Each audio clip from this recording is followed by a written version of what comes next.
شهر الطاعة والإيمان شهر الرحمة والغفران شهر الطاعة والإيمان شهر الرحمة والغفران أيامك خير الأيام يا رمضان يا شهر صيام وقيام يا رمضان أيامك خير الأيام يا رمضان يا شهر صيام وقيام يا رمضان. بسم الله الرحمن الرحيم.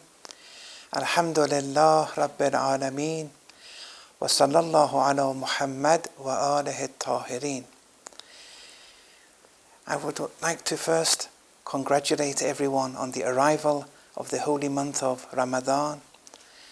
We're undergoing relatively unique times at present, and because of the coronavirus, we're all having to adapt in various ways, each according to their own lifestyle, profession, and so on and so forth. Usually when I start my lectures in a given community, in a given center, I start off by thanking the committee members of that given center. This year I thought that I wouldn't be giving any lectures, and I deemed it very probable that it was not going to happen. So here I have to thank a number of brothers in the Faroukh group in Tanzania who really left no stone unturned and maximally endeavored to make this happen. That I'm now recording, inshallah, for the next 30 days. During the holy month, I'll be recording a number of lectures, and inshallah it will be broadcasted for you, brothers and sisters, around the world. But I just want to give my thanks and express my gratitude to those brothers for making this happen, and inshallah Allah will reward them for it. For the first few number of lectures, I want to go into the mysticism of the holy month of Ramadan and what it entails. And to do this, I want to start with explaining the actual term, the expression Ramadan, and then go through one or two holy traditions, trying to understand what's at stake during this holy month, and what is our purpose, and where are we hoping to go with all these fasts. In Ma'ani al-Akhbar, Sheikh Saduq, in his work called Ma'ani al-Akhbar, which is a compendium of many ahadith, he, in one particular hadith, he mentions that I want to go through the actual tradition and then translate it accordingly. It reads, Kunna indahu thamaniyata rijal. The narrator says, we were in the presence of Imam Baqir alayhi salam, and there were 8 of us in his presence. فَذَكَرْنَا Ramadan, and we mentioned Ramadan. قال, the Imam said, لا تقولوا هذا رمضان ولا ذهب رمضان ولا جاء رمضان فإن رمضان اسم من أسماء الله عز وجل لا يجيء ولا يذهب وإنما يجيء ويذهب الزائل ولكن قولوا شهر رمضان. When we mentioned Ramadan, the term, the Imam replied and said, don't say this Ramadan. Don't say Ramadan has left. Don't say Ramadan has come. Why? Because Ramadan is a name amongst Allah's names. It's a name of Allah subhanahu wa ta'ala. And that which comes and goes are contingent things. Whereas Allah, God forbid, is not contingent, is not in any way finite. Therefore he says, rather you should say Shahru Ramadan, the month of Ramadan, and say that the month has come, the month has gone, and so on and so forth. Sayyid ibn Tawus, one of the earliest scholars of Islam, in his Iqbalul A'mal, which is one of the most important books of du'as, he mentions a hadith and then he gives a short commentary of the hadith. So far we've established that Ramadan is one of the names of Allah. But what is the literal meaning of it, which assigns it as one of Allah's names? This hadith opens this aspect up a bit. Some people came to the Holy Messenger and said, Ya Rasulallah, ma shahru Ramadan? What is the month of Ramadan? Or in some traditions it says, what is Ramadan? Qala, the Holy Messenger replied, Armadallahu ta'ala fihe dhunub al-mu'mineen. That Allah, in reply to what is the month of Ramadan, the reply of the Holy Messenger touches upon the root word from which Ramadan is extracted from, and touches upon the literal meaning of Ramadan. The Holy Messenger replied, Armadallahu ta'ala fihe dhunub al-mu'mineen.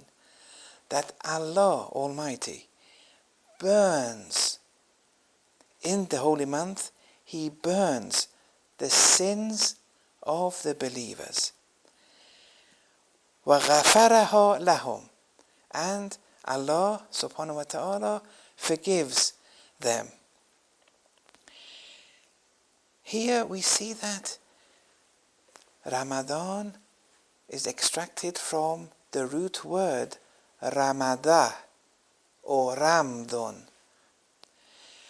And Ramadah or Ramdan is a state of being intensely or severely hot.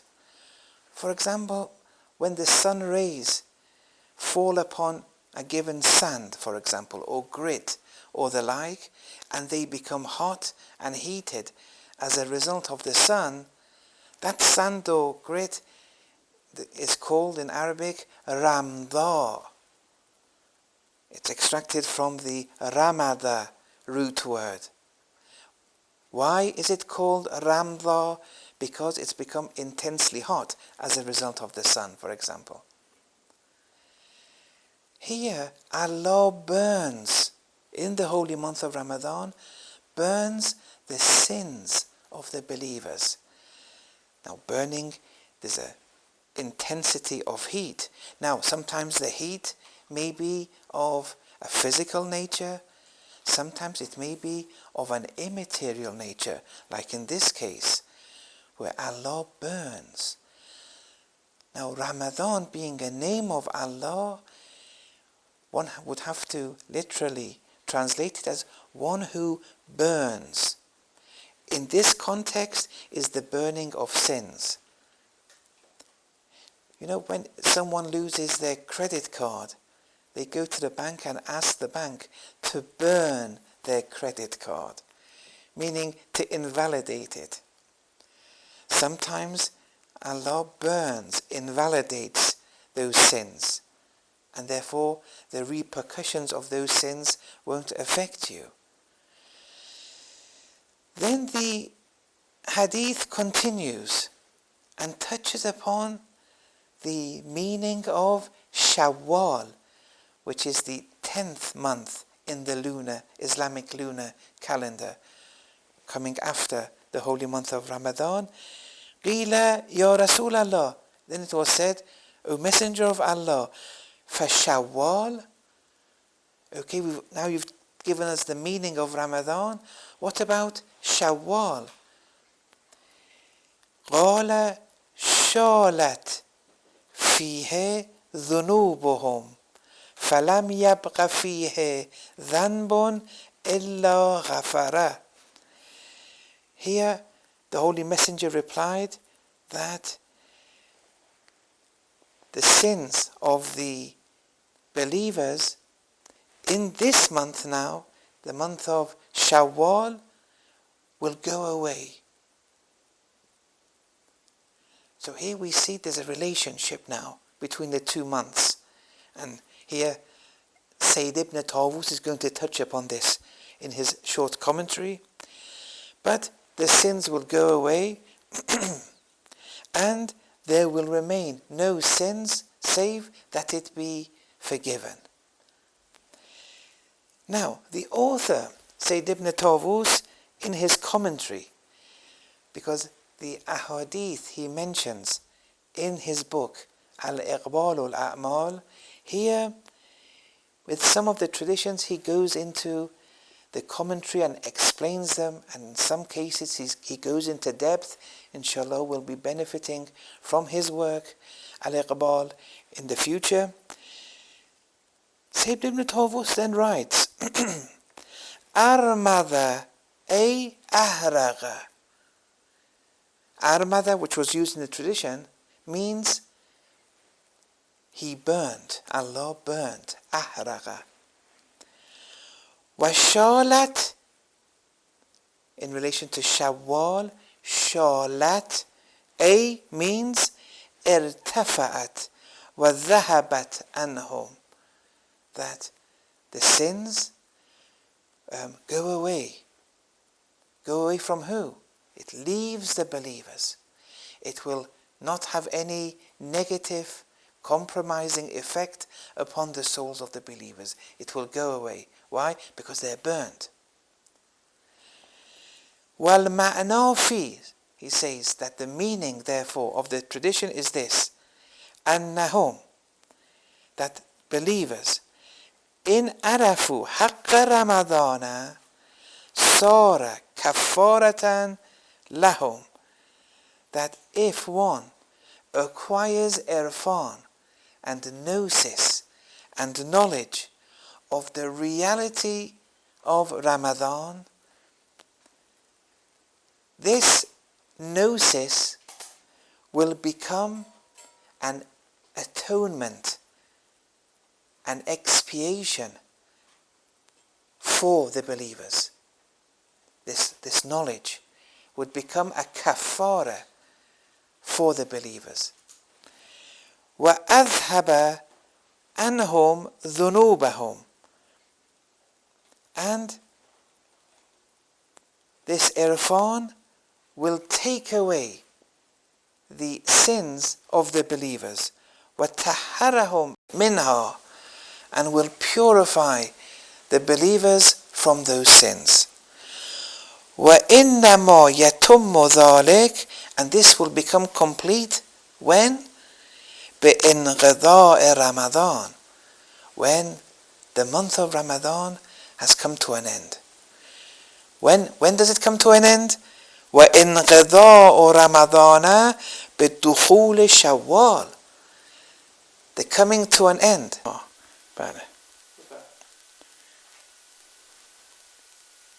And the coming to an end of the holy month of Ramadan is on a par with the entrance into the month of Shawwal. Now, what does that mean? Because the month of Ramadan, the scholars have said that you don't get your reward in the month. The reward comes at the end of the holy month of Ramadan. The end of the holy month of Ramadan becomes actualized only after the entrance into the month of Shawwal starts. And Shawwal comes from the word Shala. And Shalat is the sins going away. That happens on entering the month of Shawwal, the first day being Eid, that all Muslims celebrate. And there the ahadith speak of everyone will get their due sooner or later, physical or immaterial rewards. Okay, now continuing with the discussion, Amirul Mu'mineen Imam Ali alayhi salam has a number of traditions which I want to use as a preface for the next point. Kam min sa'imin laysa lahu min siyamihi illa al-ju'u wat-tama'. That how many a faster, one who fasts, there are that experience nothing during their fasting but hunger and thirst. All that they benefit in fasting is hunger and thirst. This hadith illustrates that there's much more to acquire in the month of Ramadan. In another hadith, Amirul Mu'mineen states, Sawmul qalb khayrun min siyamil lisan. That the fasting of the heart is better than the fasting of the tongue. وَالصِّيَامُ اللِّسَانِ خَيْرٌ مِنْ صِيَامِ الْبَطْنِ. And the fasting of the tongue is better than the fasting of the stomach. Although siyam here, the literal meaning is abstaining, or abstention. Here, abstention of the heart is better than that of the tongue, and the abstention of the tongue is better than that of the stomach. So here there are 3 levels of fasting mentioned here, some being better than others. If during the month of Ramadan you only fast a fasting of the stomach, it's only a minimum. Amirul Mu'mineen says, how many a faster experience nothing but hunger and thirst. This shows that this is a bare minimum, and that Amirul Mu'mineen expects much more, and that Allah is satisfied with much more. The more you acquire, the more you abstain, the more you fast, the more you would be acting on a par with Allah's satisfaction. Now, this idea of the month of Ramadan having fasts of different degrees, which have been alluded to in traditions, this has been extrapolated from the Quran.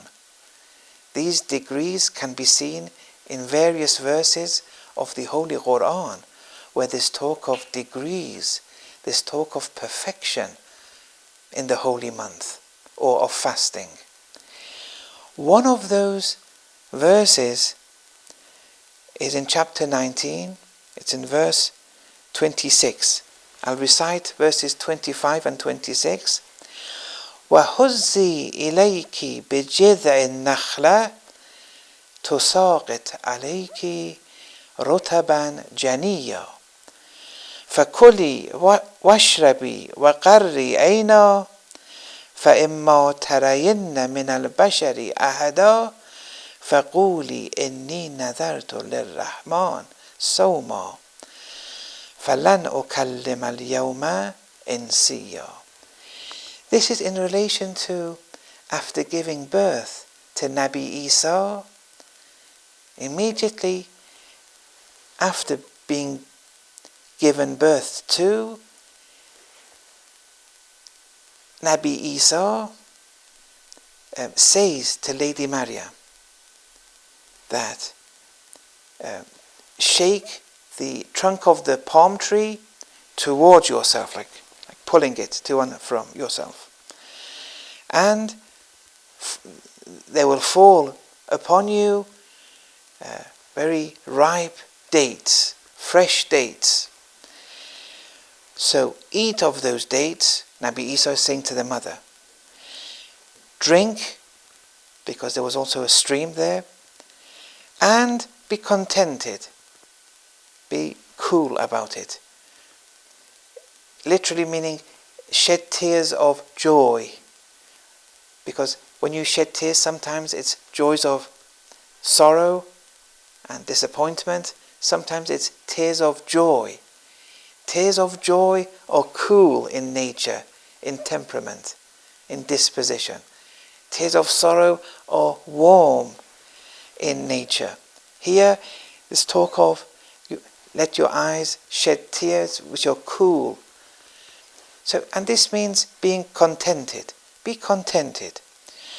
And if anyone was to see you, you tell them that Inni nadartu lirrahmani sawma. Say that I'm making a vow of abstention, a vow of fasting for the All-Merciful, for Allah subhanahu wa ta'ala. And what does that comprise? Therefore, lan ukallim al-yawma insiya. Therefore, I will not speak today with anyone. Why? Because she's fasting. It's a fasting of abstention, which entails not manifesting one's physical tongue and not speaking. So if you see anyone, tell them this. Now you may ask, well, that's speaking itself. Here the scholars have said either she may convey the point through signing with her hands, for example, or when you're not to speak because of the vow of abstention, here it doesn't matter if you speak out of necessity or if you speak saying dhikrullah. There are exceptions. In any case, here we see that she's fasting. Lady Maryam alayhi salam is fasting, but at the same time she's fasting, a fasting of the tongue. She's eating and she's drinking a physical food and a physical drink. But in relation to fasting of the tongue, she stays on that path and she sticks to it. This shows that fasting of the tongue is more important than fasting of the stomach. Sometimes fasting of the stomach, like in this case, can be justified, whereas fasting of the stomach can be compromised with a justification. But fasting of the tongue should not be compromised with. That means you shouldn't speak, and your speaking has to be controlled.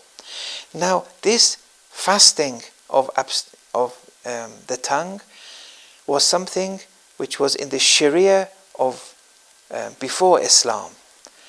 Today, in our Sharia, you can't suddenly say, okay, I want to eat during the month of Ramadan, during the days, but I will keep the abstention of the tongue, and my tongue will fast, but I will eat. No, you have to do both of them. But the point is, in spiritual terms, this verse indicates that this fasting is much more important, because for someone like Lady Maryam, alayha salam, peace be upon her, the food can be compromised and she can eat, and her scenario and her circumstances would allow that. But the fasting of the tongue, that can't be, even in the most difficult of circumstances. Now, fasting of the tongue, we don't have that today in Islam. It's not legislated. But that doesn't mean it's haram to do. It's haram to say Islam has legislated the fasting of the tongue. That would be haram. But to say fasting of the tongue is not allowed, that's not true necessarily. And many mystics have chosen this for themselves and their disciples. Many Muslim mystics. Now, there are degrees to it. Sometimes that which is a bare minimum is your tongue has to fast in relation to saying haram. Sometimes in relation to saying makruh. Sometimes the tongue fasts, they only say things that are mustahab or wajib, or neither good nor bad, mubah. Sometimes someone only says that which is wajib. You see? So there are many different forms of fasting of the tongue. The late Ayatollah Kashmiri had a vision where he was given a prescription from Lady Ma'sume alayhi salam, where Bibi Ma'sume prescribed for Ayatollah Kashmiri, Abdul Karim Kashmiri, to undergo the fasting of the tongue, the fasting of silence. This was prescribed. And he was someone who would speak very minimally, only when it was necessary. People would approach him and ask questions, he would answer. But any futile talk, God forbid. Only when it was absolutely necessary. And for years he would abide by it after being given the prescription. In any case, in this verse we see that there are levels of fasting, and this fasting is of a higher level. And those traditions also buttress this point in extracted and extrapolated in chapter 26, verse number 26 in chapter 19. Okay. The next point I want to enter is in relation to chapter 2, verse 183. يا أيها الذين آمنوا كتب عليكم الصيام كما كتب على الذين من قبلكم لعلكم تتقون. O believers, ordained upon you is fasting as it was ordained upon those before you, so that you acquire taqwa before Allah subhanahu wa ta'ala. So this shows that Islam has a protocol of fasting, and fasting also existed in previous sharias. Now, the fact that previous sharias had fasting, there's no problem. You would expect that. Religion is one, and that's Islam. All prophets, their religion was Islam. We don't have any other religion, so to speak. So, Nabi Musa propagated Islam, Nabi Isa propagated Islam, Nabi Ibrahim propagated Islam, and so on and so forth. In the Holy Quran, there's no talk of Judaism or Christianity or Zoroastrianism. Rather, there's talk of Jews, Christians, Zoroastrians. The reason there's no talk of Judaism, because there is no such thing. Religion can only be one before Allah subhanahu wa ta'ala.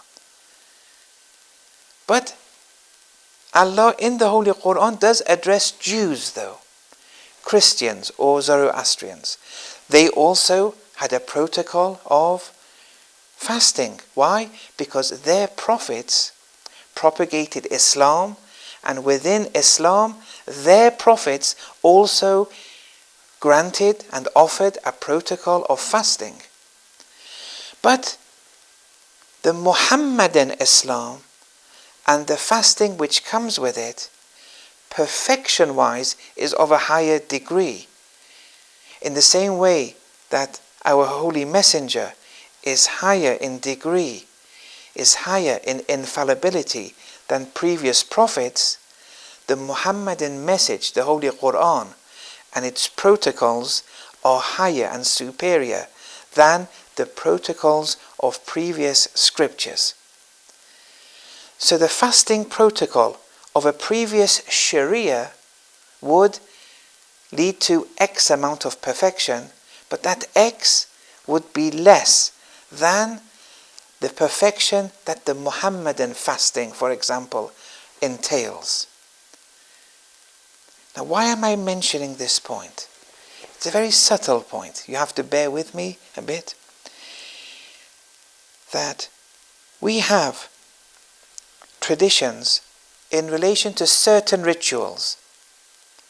For example, in relation to the Hajj pilgrimage, we have certain traditions that speak of if someone, without justification, doesn't do their wajib, obligatory Hajj, they would die as a Jew or a Christian. Now, just because these traditions are specific to certain rituals, we don't have to confine them only to those rituals mentioned in the ahadith, because the rationale can apply to other rituals too. For example, in this hadith, man mata, whoever dies, walam yahijja hijjat al-Islam, and they never carried out that wajib hajj, which every Muslim has to do once in a lifetime, the hajjatul Islam.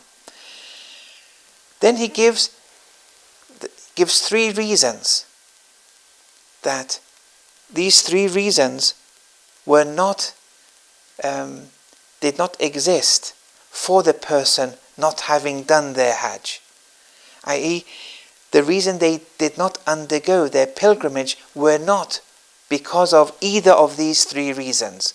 Meaning, if it was, then that would be justified. The not doing of the Hajj, the not executing the pilgrimage would be justified. But if someone doesn't carry out the pilgrimage in their lifetime, but not for either of these 3 reasons, the hadith ends, فَلْيَمُتْ يَهُودِيًّا أَوْ نَصْرَانِيًّا. They would die either as a Jew or a Christian. Now, those 3 reasons are لَمْ يَمْنَعْهُ مِنْ ذَلِكَ حَاجَةٌ تُجْحِفُ بِهِ. That it wasn't because of a compromising need that they had, which didn't allow them to go. For example, they were very ill, or their parents were very ill. They had to look after their parents, otherwise their parents would suffer, for example. There wasn't any such need. If it was, not going to Hajj could be justified. O maradon la yutiru fihi al-Hajj.